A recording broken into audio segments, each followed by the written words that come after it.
नमस्कार, स्वागत है आपका खबरों का पंचनामा में। मैं हूं आपके साथ वक्ता। हम लेकर आए हैं देश और दुनिया की 5 बड़ी खबरें, जिस पर चर्चा के लिए हमारे साथ स्टूडियो में मौजूद हैं कैपिटल टीवी के editor in chief doctor Manish Kumar ji. Doctor साहब, आपका बहुत बहुत स्वागत है। धन्यवाद। सबसे पहले नजर डालते हैं आज की हेडलाइंस पर। नेशनल हेराल्ड केस में ईडी ने की सोनिया गांधी से पूछताछ। पेशी को लेकर विपक्ष हुआ नाराज। कहा, मोदी सरकार नेताओं से ले रही बदला। अगली पेशी 25 जुलाई को। एनडीए उम्मीदवार द्रौपदी मुर्मू पड़ी यशवंत सिन्हा पर भारी बहुमत के साथ बनी देश की महामहिम। बीजेपी की हुई जीत। ममता बनर्जी ने केंद्र सरकार पर साधा निशाना। जीएसटी को लेकर दागे कई सवाल। कहा, हमारे मरने पर कितनी लगेगी जीएसटी। सरकार छीनने के बाद एकनाथ शिंदे का उद्धव ठाकरे पर आखिरी प्रहार। शिवसेना के चुनाव चिन्ह पर अपना दावा ठोक कर इलेक्शन कमीशन को लिखी चिट्ठी। दिल्ली पंजाब के बाद केजरीवाल पहुंचे मिशन गुजरात पर। 300 यूनिट फ्री बिजली का जनता को लॉलीपॉप देकर की सरकार बनाने की अपील।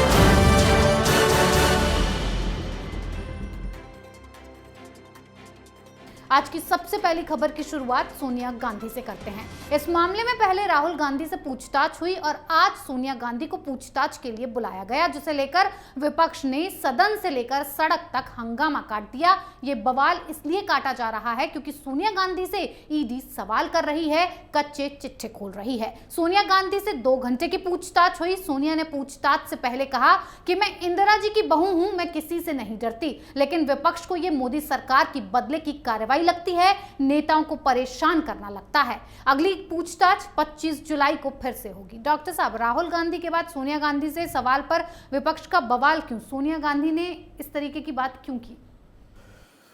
इंदिरा गांधी की बहू हूं, मैं किसी से डरती नहीं। और जब सवाल पूछा जाने लग गया तो मुंह में बर्फ जम गए। 20 सवाल पूछे गए, एक भी सवाल का जवाब नहीं दी। ज़्यादातर सवालों में वो चुप रह गई और जिसमें जवाब भी दिया तो मुझे पता नहीं, मुझे याद नहीं। और जब क्रूशियल सवाल पूछे जाने लग गए, इस 2 से ढाई घंटे की मीटिंग में ईडी के साथ 2 बार तबीयत खराब हो गई इनकी। क्योंकि जब इनसे पूछा गया कि ये बला क्या है, यंग इंडियन कंपनी क्यों बनाया, कहाँ होती थी मीटिंग, क्या इसकी मीटिंग आपके घर 10 जनपद में होती थी? अचानक से तबीयत खराब हो गई और इन्होंने रिक्वेस्ट किया कि मेरी तबीयत खराब हो रही, मैं बोल नहीं पा रही हूं, मुझे गले में दर्द है, किसी और दिन बुलाइए। एक एप्लीकेशन पहले भी डाल दिया था कि मेरी तबीयत ठीक नहीं होती, मेरे साथ एक डॉक्टर चाहिए, मेरी बेटी भी जाएगी, वो दवाई लेकर के जाएगी।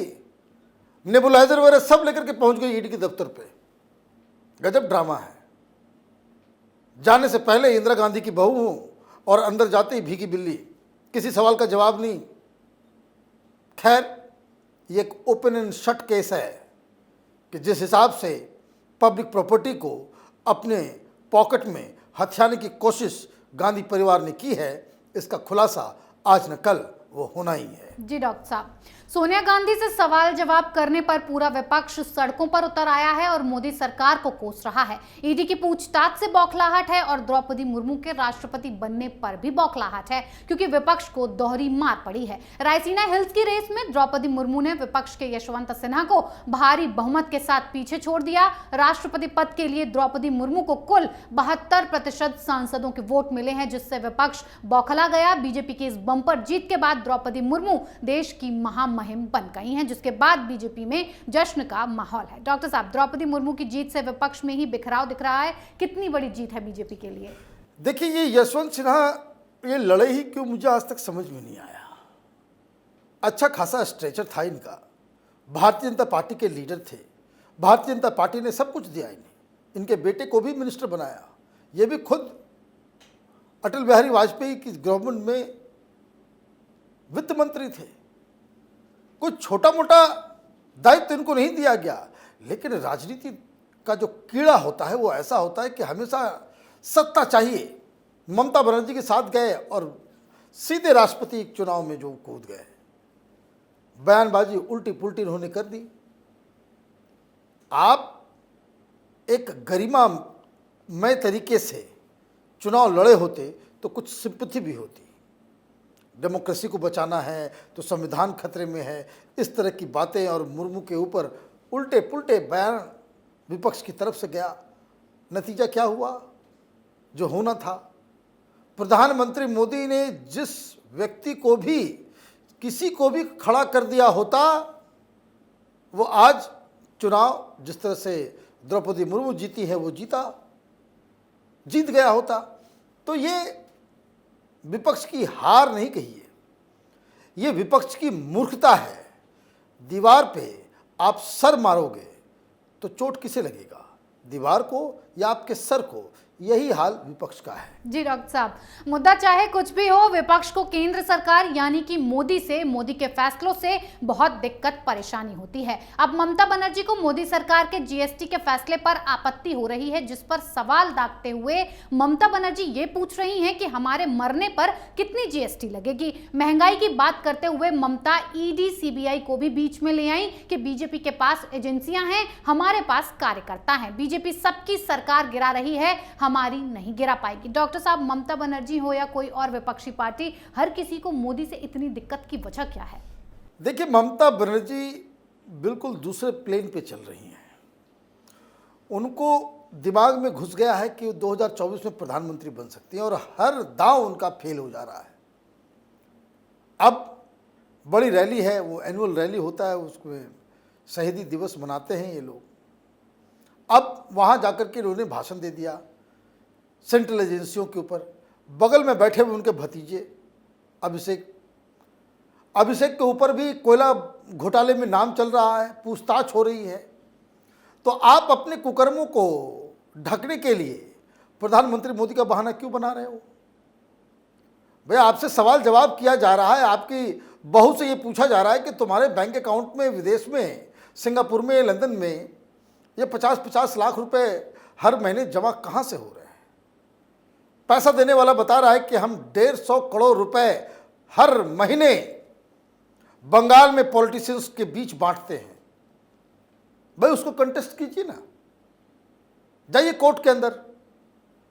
इस व्यक्ति जो कोयला घोटाले में जो फंसा हुआ है उसके खिलाफ आप आपत्ति जताइए। तो नहीं, माल भी खाना है, घोटाला भी होना है और राजनीति भी करनी है। अभी नया ताज़ा जिसको कह सकते हैं जो झटका लगा है, ये यशवंत सिन्हा साहब को बड़े उसको ढोल बाजे के साथ अपनी पार्टी में शामिल किया था, नेशनल सेक्रेटरी बनाया था और राष्ट्रपति का उम्मीदवार भी इन्होंने ही खड़ा किया था।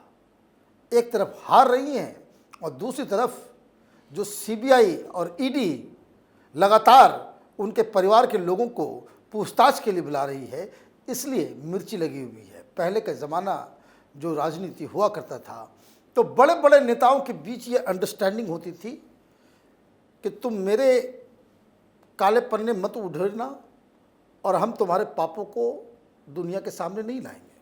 सरकार बदल जाती थी, किसी को कोई पनिशमेंट नहीं मिलता था।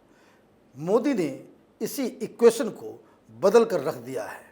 चाहे वो शरद पवार हो, चाहे सोनिया गांधी हो, चाहे राहुल गांधी हो, चाहे ममता बनर्जी हो, चाहे ये अपने आप को ईमानदार कहने वाला केजरीवाल हो, सब और इनके आसपास के लोग, ये सब रडार पे है। जी डॉक्टर साहब, केंद्र सरकार की राजनीति से पूरा विपक्ष चौपट हो गया है और अब उद्धव ठाकरे का सियासी सफर चौपट होने जा रहा है, जिसकी तैयारी एकनाथ शिंदे ने पूरी कर ली है। शिवसेना पर एकाधिकार को लेकर शिंदे और उद्धव ठाकरे के बीच सियासी जंग अब अंतिम चरण में पहुंच गई है, जिस पर एकनाथ शिंदे ने उद्धव ठाकरे पर अंतिम प्रहार किया है। यानी बागी गुट ने शिवसेना पर पूर्ण अधिकार को लेकर चुनाव आयोग में चिट्ठी लिखकर आधिकारिक दावा भी ठोक दिया है और चुनाव चिन्ह शिंदे को देने की मांग की है। डॉक्टर साहब, आखिरी पड़ाव पर पहुंच गई है जंग, क्या कुछ होगा? देखिए, ये आखिरी पड़ाव पे पहुंचा हुआ जंग, ये उद्धव ठाकरे को भी समझ में आ रहा है।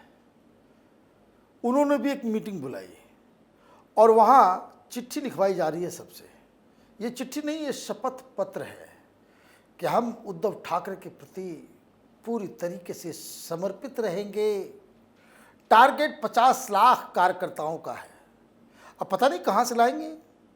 वो पुराने ज़माने में होता है जो अर्जी जो केजरीवाल करता है SMS पोलिंग और बता देगा 97% जो है हमारे साथ, तो अब उसी तरह का तमाशा हो रहा है कि आप जो है शपथ पत्र में आप अपने समर्थन को उद्धव ठाकरे के प्रति डिक्लेयर करेंगे। वो क्यों किया जा रहा है? ताकि वो सारे समर्थन पत्र को लेकर के वो इलेक्शन कमीशन में जाए कि देखिए सारे कार्यकर्ता हमारे साथ हैं। कोई फायदा नहीं होने वाला है। वो इसलिए फायदा नहीं होने वाला है क्योंकि एकनाथ शिंदे वो सीधे रास्ते चल रहे हैं और उद्धव ठाकरे रिएक्ट कर रहे हैं पीछे से। एकनाथ शिंदे इलेक्शन कमीशन गए और उन्होंने कहा कि ये देखिए ये स्ट्रेंथ है MPs का और ये स्ट्रेंथ है शिवसेना के MLAs का, बहुमत मेरे साथ है। ये तीर कमान उद्धव ठाकरे के पॉकेट से निकाल के शिव सैनिकों को सौंप दिया जाए। और जब से ये चिट्ठी गई है उधर शपथ पत्र लिखवाना चालू कर दिया गया, लेकिन होना वही है जो अब तक होता आया है। जिसके साथ ज़्यादा इलेक्टेड रिप्रेजेंटेटिव होंगे उसी के पास वो सिंबल जाएगा। एकनाथ शिंदे ने उद्धव ठाकरे के लिए पूरी व्यवस्था कर दी है कि पार्टी, कुर्सी, सत्ता, संगठन और सिंबल सब वो हड़प के लेके जाएंगे। जी बिल्कुल, उद्धव ठाकरे अपनी पार्टी बचाने में लगे हुए हैं और केजरीवाल गुजरात में सत्ता पाने का ख्वाब देख रहे हैं। केजरीवाल ने दिल्ली और पंजाब पर फतह क्या हासिल कर ली, अब वो गुजरात में झाड़ू चलाने के मूड में दिख रहे हैं और वही पुराना लॉलीपॉप लेकर गुजरात गए हैं कि आपकी सरकार लाइए और 300 यूनिट फ्री बिजली हर महीने पाइए। लेकिन गुजरात की जनता को केजरीवाल की मुफ्तखोरी रास नहीं आई और जमकर विरोध किया गया। डॉक्टर साहब, गुजरात में सरकार बनाने का सपना देख रहे हैं केजरीवाल, फ्री के लॉलीपॉप के साथ क्या मोदी के गढ़ में टिक पाएंगे? देखिए, वहाँ पहले भी इन्होंने बहुत कोशिश की। ये आज से नहीं, हर चुनाव में गुजरात जाते हैं। गुजरात में इनका प्लान यही है कि किसी तरीके से भारतीय जनता पार्टी को हरा दिया जाए। वहाँ लड़ाई नंबर 2 की है कि नंबर 2 पायदान पे कौन होगा, कांग्रेस पार्टी या कोई और। तो पहले इनको लड़ना पड़ेगा कांग्रेस पार्टी से। लेकिन मैं आपको बता दूं, एक नया झटका लगा है। सिंगापुर जाना था इनको और ये बिलबिला रहे हैं कि मोदी सरकार ने भी सिंगापुर जाने से मना कर दिया। अरे क्यों जाना है सिंगापुर? वहाँ मेयर्स की मीटिंग है। हिंदुस्तान में एक शहर है सूरत, गुजरात में ही, जहाँ की मेयर उस मीटिंग में जा रही है। देश दुनिया भर के मेयर्स जो हैं उनकी मीटिंग है। आप मेयर हो या चीफ मिनिस्टर हो, ये तो तय हो जाए। अगर हिंदुस्तान, भाई दिल्ली में भी मेयर्स तो हैं ऑलरेडी, 3 हैं, तो मेयर्स की मीटिंग में चीफ मिनिस्टर करने क्या जाएगा? तो LG साहब ने आज कह दिया कि भाई कोई परमिशन नहीं मिलेगी, सिंगापुर मत नहीं जाइए, जाना है अपना प्राइवेटली आप जाइए। ये सरकारी खर्चे के ऊपर सरकार की तरफ से आप एंजॉयमेंट करने के लिए वहाँ जाएंगे। मीटिंग हो रही किसी और चीज़ की, पहुँच गए आप किसी और चीज़ पे। तो ये केजरीवाल कुछ न कुछ करने लगते हैं बीच बीच में। अभी मैं आपको बता दूं, सतर्क कर दूं, अब पंजाब का ऐड चलने शुरू हो गया है।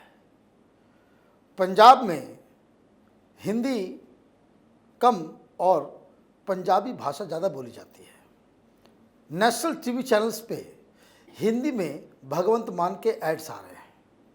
किस चीज़ के लिए भाई?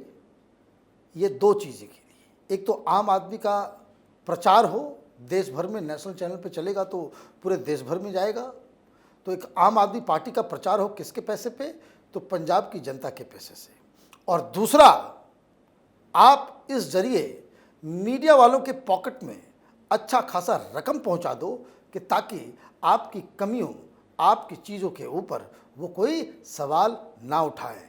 तो जिन जिन चैनलों पे आप देखते हैं भगवंत मान का हिंदी में ऐड, समझ जाइए दाल में कुछ काला है। जी डॉक्टर साहब, बहुत बहुत धन्यवाद इतनी जानकारी। धन्यवाद। खबरों का पंचनामा में आज के लिए इतना ही। देश विदेश की बाकी खबरों और उनके सटीक एनालिसिस के लिए देखते रहिए कैपिटल टीवी। हमें लाइक कीजिए, शेयर कीजिए और कैपिटल टीवी को सब्सक्राइब कीजिए। नमस्कार।